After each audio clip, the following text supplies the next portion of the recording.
south side of Chicago. This is an area set up as a FEMA camp.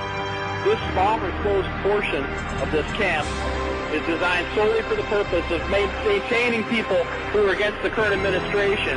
They had 200 people in this small cage. You can see that they have other supplies for furthering their detention. We have no idea how this is being done, kept away from the major media, but clearly it is. 200 people here is inhumane and completely wrong. In America, this just shouldn't be.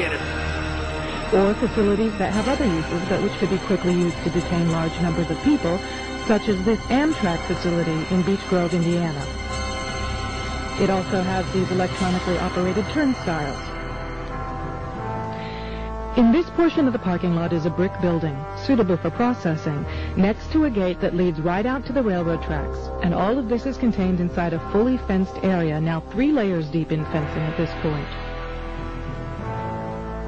This U.S. Air Force train indicates federal and military involvement. This facility was supposed to have closed in June of 1993, yet instead several $1 million in federal funds have been spent on supposed renovations over the past 2 years. This small building is the only way into a particular fenced area. Inside this building we see more of the motion-activated detectors, electronic turnstiles, and prison bars. Outside this building is fencing and a cattle run section of fence, all topped by barbed wire, pointing inward, not to keep people out, but to keep people in. This was common throughout the facility, particularly the new fencing that had been erected. Inside the fenced area on the other side of the building, you'll see signs that say Red Zone, right up next to the railroad tracks that run the length of the fenced area. Next to the Red Zone sign, you can see closely numbered markers on the fences that are too closely spaced to be parking markers, just as if they plan to have people line up to board the trains. Even as we were filming, a black helicopter flew over us, observing what we were doing, which has happened many times when we have been at the facility. The gas lines and gas pipes at the facility run the length of the buildings and come out at some very, very large, brand-new furnaces that have been installed at the buildings throughout the facility. This tower, overlooking the entire facility at one end of the facility along the railroad tracks, also has a radio antenna on it with a ladder up inside of it. It would make an excellent watchtower.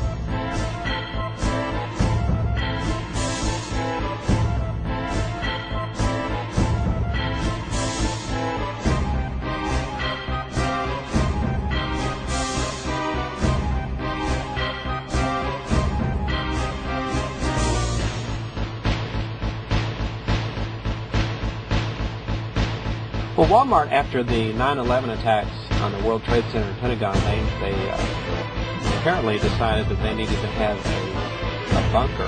There's a facility for the Walton family in case of an apocalyptic attack, a residence that they can live in and reside in case they had to do that. There's a helipad behind the facility back there where they can come in by helicopter, and there's satellite uplink dishes back behind the facility.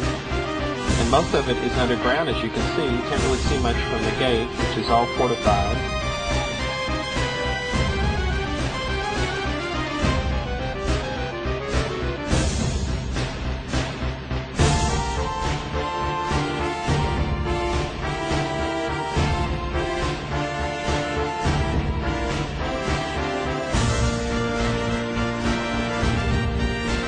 You end up with a vacant building of the size that most businesses can fill.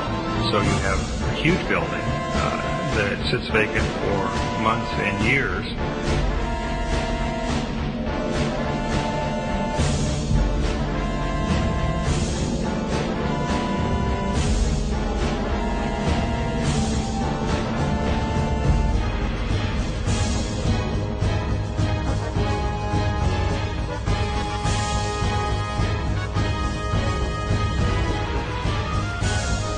From North Carolina, I received these photos from friends of the ministry. I'm going to go over each one very carefully. This couple told me that they, as they were driving in the small town of Pine Bluff, North Carolina, they came upon, sitting on, nearby, there on the railroad tracks, this huge double-decker, these train cars. And they were curious about them. And they went back home and got their camera and came back. There were no guards around to stop them from investigating, so they decided to do a little bit of spy activity there. This shows you how very large this railroad car is. You can see the woman standing beside it. Notice these are like no railroad cars I've ever seen.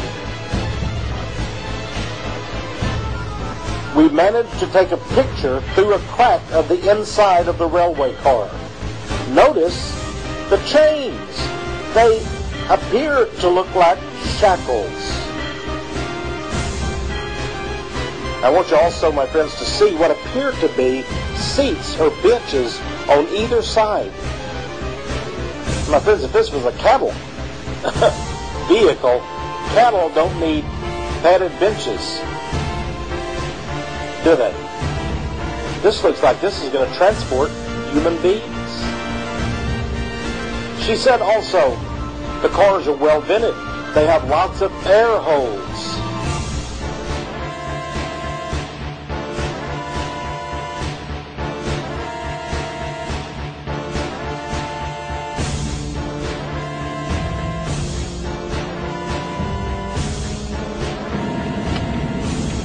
Row after row after row of abandoned buildings.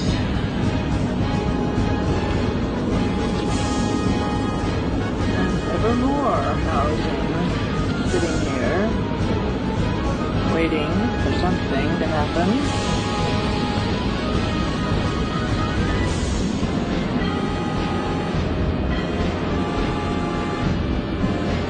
Few newer buildings.